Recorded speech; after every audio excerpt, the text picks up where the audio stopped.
Hi friends, hello, hi, how are you? I hope you guys are having an amazing day today. Hello, so welcome to Talktorial Tuesday. I am so excited for today's Talktorial actually because we are reviewing a palette that I was incredibly hype about. So hype that I literally could not talk myself out of it because I saw it and was so excited. And this is the Pat McGrath Labs Mothership Mega Celestial Divinity palette. It's huge, first of all. Like, this is my head. I don't know if I have a big head necessarily. I have like a normal sized head, and this is my head compared to this palette. It's huge. This is what she looks like on the inside. I have it upside down because for some reason I might break the palette because for some reason there's like these little ribbons that make it, I get that it's so you can like prop it up and use the mirror like sitting on a table, but that's not how I utilize mirrors and palettes, so I might actually cut the little stringies off. Not sure if I like that, but anyway, this is what the palette looks like. She is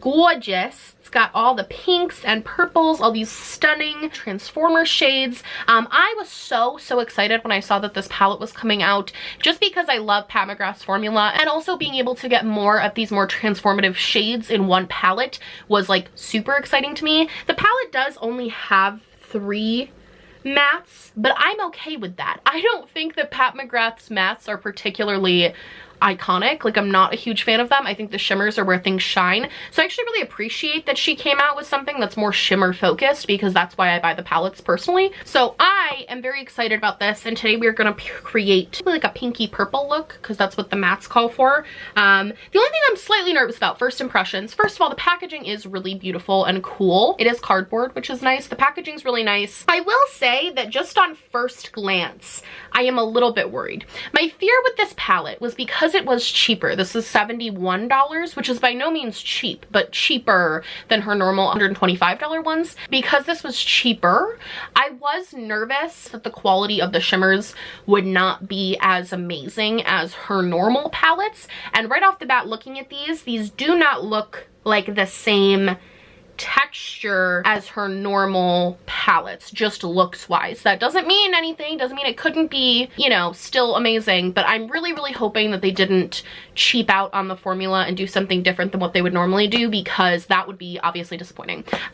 So without further ado, let's get right into it. I'm first gonna go in with my Neutrogena matte eye base. I use this shade almost every time I do my eyeshadow, especially if a palette doesn't have a white or cream shade, because this is just my skin tone. I don't really like to set with setting powder. This is kind of what I set with. So how's everyone doing? How's it going? I'm gonna go in with this light pink shade here. I just got back actually from a trip. I haven't taken a trip obviously in months, but I just got back from Albany, where I was able to be a witness for my friend Lacey from Spooky Lips and Fat Hips here on YouTube. I was able to be a witness for her wedding, which was, oh my god, so much fun. I thought it was really funny because I posted a picture of us on the day of the wedding, and a lot of people were like, oh my god, I didn't know you guys were friends. I feel like having YouTube friends is so interesting because I think a lot of people don't, like, I think a lot of people don't know that we're like actually real friends.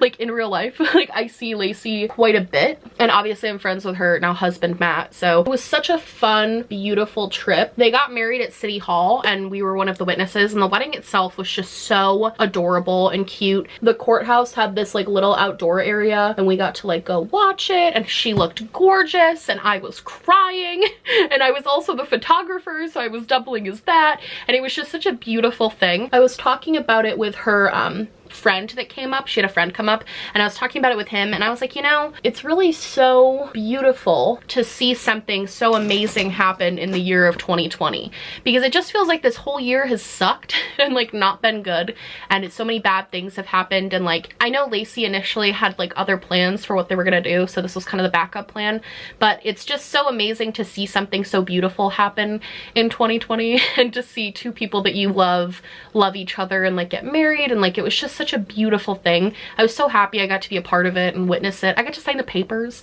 I've never signed a paper for being a witness before. It was just so exciting. It was so fun. It's such a good time. We ended up going to this like it was kind of like a bar, but they had food. They just had like hard ciders and food. And we went to this outdoor space where we could like sit, and I haven't sat down at a restaurant in I have no idea. It's been so long since I've actually physically sat out at like a place and eaten food. And it was just such a nice little like reset, you know, a nice little weekend. And we like stayed in a hotel, which was so weird because I, again, haven't stayed in a hotel in like 9 months. It was just weird. Like the whole experience, it was so much fun and it was amazing. But just with COVID, I didn't realize how like different, I guess it's not that I didn't realize how different life has been. It was just crazy to think about the fact that the last time I was in a hotel was in like January of this year and it had been 10 months since I'd actually been in a hotel. It was just weird, and like gone out to eat and like done normal things. It was just very, very weird,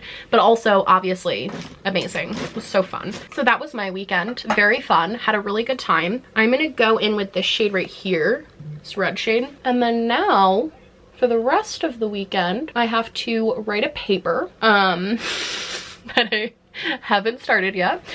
No, college is really weird right now because everything is just like, I feel like I'm not doing it. For some reason, because I'm only in school part-time, like I'm only doing 2 classes right now, and also because classes are online, it's kind of strange to like I remember that I'm in school obviously, but I keep like low-key forgetting sometimes. Like my mindset is very different right now than it was when I was in undergrad, because in undergrad I had classes every single day, at least Monday through Thursday. I had classes every single day that I had to physically go to, and the workload was just so much more intense. Right now in grad school, everything is kind of just like conversations, and there hasn't really been, I have 2 tests that are both take-home tests. Basically I have to read case studies and then diagnose people based off the case studies for my diagnostic class, and then I have like 2 papers I have to write for another class, and like that's it. And for me, I'm so used to having such an intense workload for my classes that having such a kind of lighter caseload has been really interesting.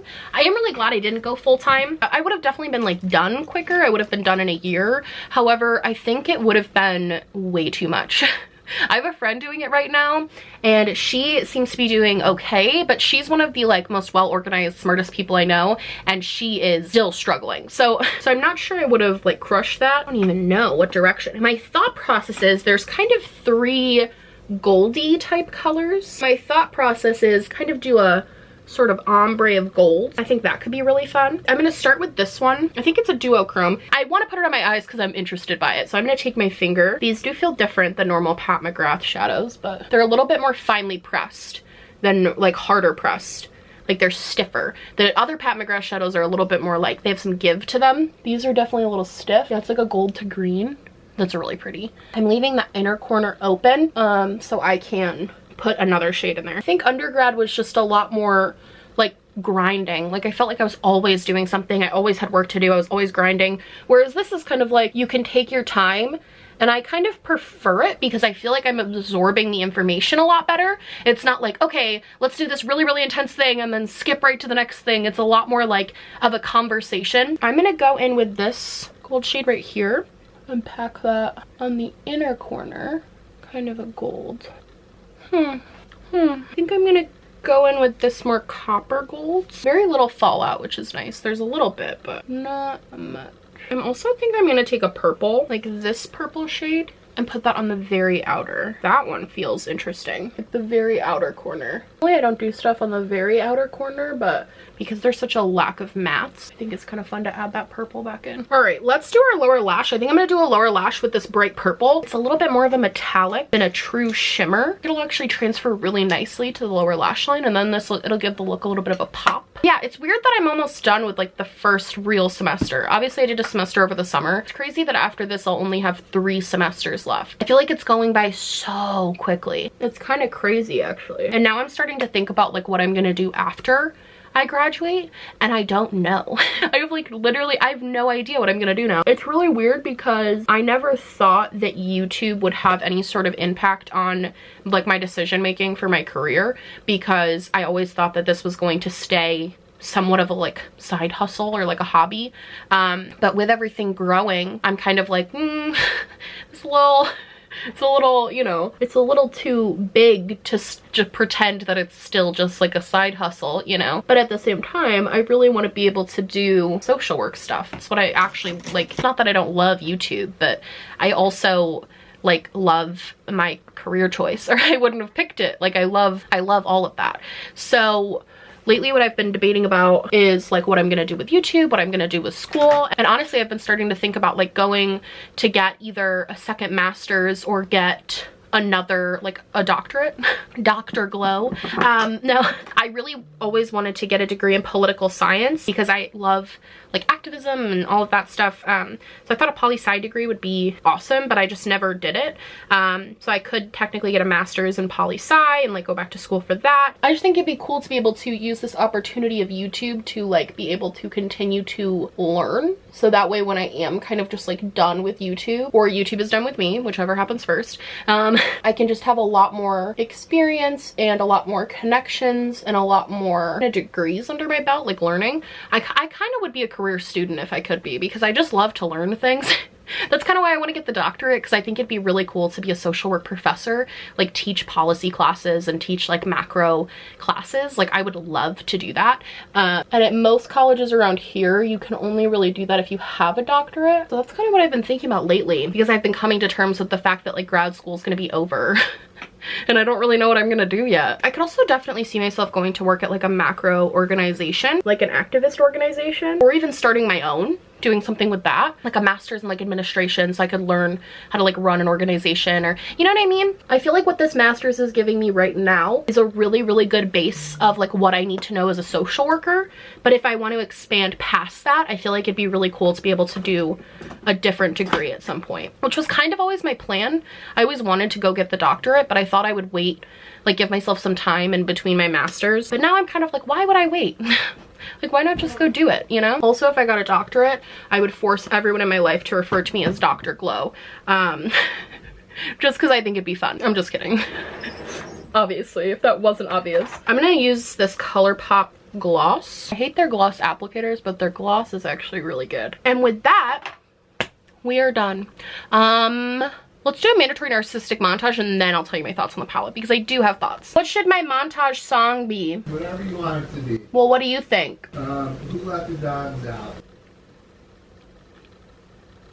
Echo, play Who Let the Dogs Out on Spotify. Who let the dogs out?